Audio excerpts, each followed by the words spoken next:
All hail Biafra. This is Biafra Liberation Army Network coming to you again. Please like, share, and comment. Hello guys, good morning. This is the day 2 of Nnamdi defense. Nnamdi is standing trial. Alright, depending on your time zone and your location. This is a video of Mazi Nnamdi when he arrived court. The main issue is that the court sitting today didn't last even up to 20 minutes. It has ended and adjourned to 27th of October 2025. So this is video of Mazi Nnamdi in court, and also the video of Aloy Ejimako, Prince Kano and Sowore arraigned at the magistrate courts in Abuja as well. So this is the video. But the person who made this video actually posted that they were not allowed inside the courtroom to hear the proceedings. Gaide, Sowore, Ejimako, and Prince Kano. So, but meanwhile, Mazi Nnamdi court sitting today has ended, and the case has been adjourned to 27th of October 2025. Reason is Mazi Nnamdi Kano time go with his case file. Mari do his defense. His case files are not with him, so he asked the judge, Justice James Omotosho, to give him up till 27th to actually get his case file and also prepare himself ahead of his defense. So this is what transpired in court. There was not much that happened today in Mazi Nnamdi Kano's court sitting. So, but as a video I'll play for you from a witness 191 Kayeji Lolo Wemanu on live at the Mazi Nnamdi Kano's court hearing today. Kono know some of the few details Ifo Kugase concerning what happened in court today. After this particular video, in another video I will still bring you guys details of what happened in Omoyele Sowore, Ejimako, and Prince Kano's court hearing for today. Hana court. Now the protests. I mean, according to the police, that they went against the law. They went to restricted areas and protested. That was why they were prosecuted. That was why they were asked to, that was why they were arraigned in court today. So I got no details. In another video, I'll bring you guys updates on this court sitting. So meanwhile, can you watch this video and also share your thoughts and opinion on the comment section? I will be right back. And then Abuja High Court, for some of the charges listed against him were terrorism and I think treason. Now let's talk about the terrorism charges against Nnamdi Kanu. Now I think one of the broadcasts where the government is basing the charges against him was a broadcast he made during the NSAS. Of course, we know the NSAS protest was not initiated by Nnamdi Kanu, but it was initiated by frustrated youths of Nigeria who got tired of the intimidation of the Nigerian SARS. And this one morning we wake up to find out that there is this protest all over the place, and then people were protesting. Nnamdi Kanu mainly joined that protest because he wasn't even in Nigeria when this protest started. He was outside Nigeria, so he joined it. Of course, the only thing he could do is to also lend his voice. So I think when he told the youths, I think I heard where he told you to defend themselves against the security operatives who were shooting live ammunition on unarmed citizens, and even, in fact, so many of them were killed at Lekki Tollgate. Now, protest is the right of citizens, which this our present president benefited from. Protest is a way citizens communicate to their leaders, to their government. Protest is a way citizens communicate to their government, and it's used all over the world. And when people protest, any reasonable government should listen and address the people's grievances. In this country, we've witnessed several protests. When President Obasanjo was in power, when he wanted to increase fuel price, there were, in fact, Nigeria was shut down for 1 week, led by Adams Soshomole. He negotiated with them, he addressed their grievances, and they called off the strike and the protest. During Goodluck Jonathan's time, this our present president led a protest with some prominent Christian leaders against the government of President Goodluck Jonathan when he wanted to remove fuel subsidy. It was one of the biggest protests we've ever witnessed in this country. They called him names, clueless. in fact, Tunde Bakare actually cost him. They were allowed to express themselves. From 2012 till the election, there were pockets of protest here and there, and people were allowed. Then from 2014 till date, from 2015 till date, that right was denied, was removed from the citizens of this country. When, of course, when the IPOP started, in Aba and in Port Harcourt and in Onitsha, when they were protesting, live ammunitions were used. Many of them were killed. And even when our former president was granting interview in Al Jazeera, he boldly said when he was confronted why they used live ammunition on innocent and harmless protesters, he said that is what they deserved.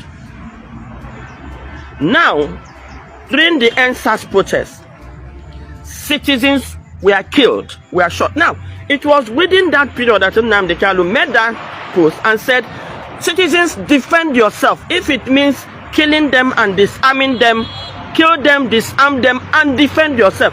Now, that is where they base their terrorism charges on.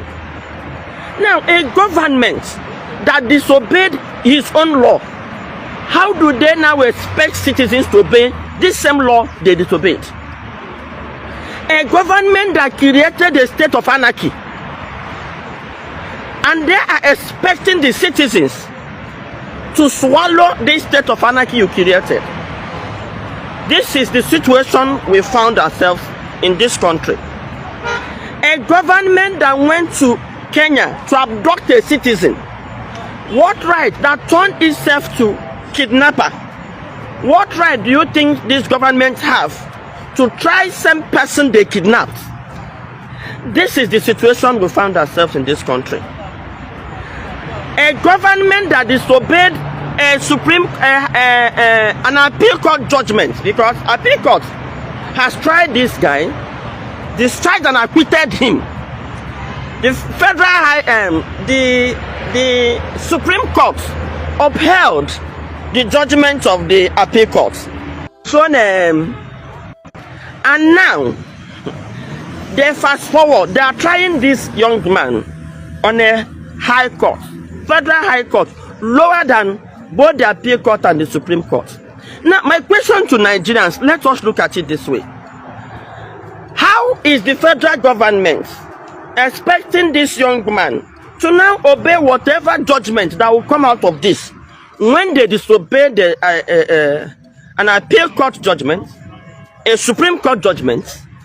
And now, how will they now expect this young man to obey whatever judgment? Or how are we sure that after this judgment, if it's not in their favor, they will not instigate another? This is now, they said the court is the last hope of the common man. Do you think the common man in Nigeria today have hope? You see, one thing now, people are rejoicing because this guy is an Igbo man. So many tribes hate the Igbos. This is not an Igbo matter, but they have used something that all Nigerians would like to hear. Some, not all Nigerians would like to hear, to divide us. Now, I want Nigerians to, wherever you are, I don't believe in destruction. I don't believe, we can talk, we can communicate. This government has turned from civilian government, democratically elected government, to what do they call it? So a military rule. Even when we're in military rulership, I don't think we've had it this bad, where human rights is being abused in broad daylight. Do they think if they're jailing Nnamdi, innocent protesters too? And now when people react out of the aftermath of an anarchy, you as government that should uphold the law created, people are arrested. Please, I am calling leaders from all the 6 geopolitical zones, Christian leaders, Muslim leaders, traditional rulers, to rise. and call this government to order before they create a state of anarchy they cannot manage. Remember, a democratically elected government is the government of the people, by the people, for the people. This government is ruling us by decree, and he should know that he might give birth to something, a problem he cannot solve. It's not a threat. This is the only way I can lend my own voice, and I think the National Assembly should arise. The judicial arm of the government should be above every other arm of the government that uphold the rule of law.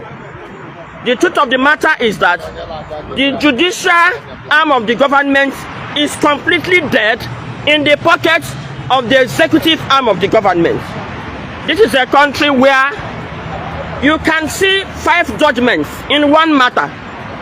Are they saying that some judges did not graduate well or did not read the law well?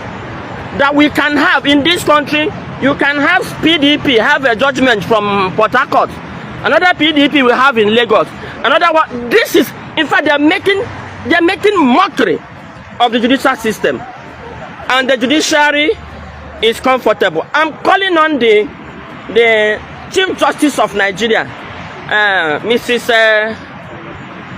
Edu or something. I don't know. I can't remember your name, Kekere Edu. I'm calling on the Chief Justice of this country, Kekere Edu. Don't let this country, don't let the judicial system of this country collapse on your head. I think you should rise and you should rise and then fix things. This country is about to collapse on the head of the Yorubas. The president is a Yoruba man. The Chief Justice is a Yoruba woman. The judge trying Nnamdi is a Yoruba man. All the lawyers are Yoruba men. If you watch what is happening now, it is as if there is a war, cold war, going on. It's as if the Yoruba nation is waging war against the Igbos. The Igbos didn't know it. Don't let them know and understand that you are waging war against them. Please, I love Nigeria. We fought a war for 3 years, killed people for 3 years to keep this country one, and let us keep it one. If you try to treat any other person less, I can assure you it will not work. So I urge all Nigerians, I call again, religious leaders, Muslim leaders, Christian leaders, traditional leaders, all over the 6 geopolitical zones of Nigeria to rise on this occasion and let their voice and call this president to order before our president will lead us to a state of anarchy in this country.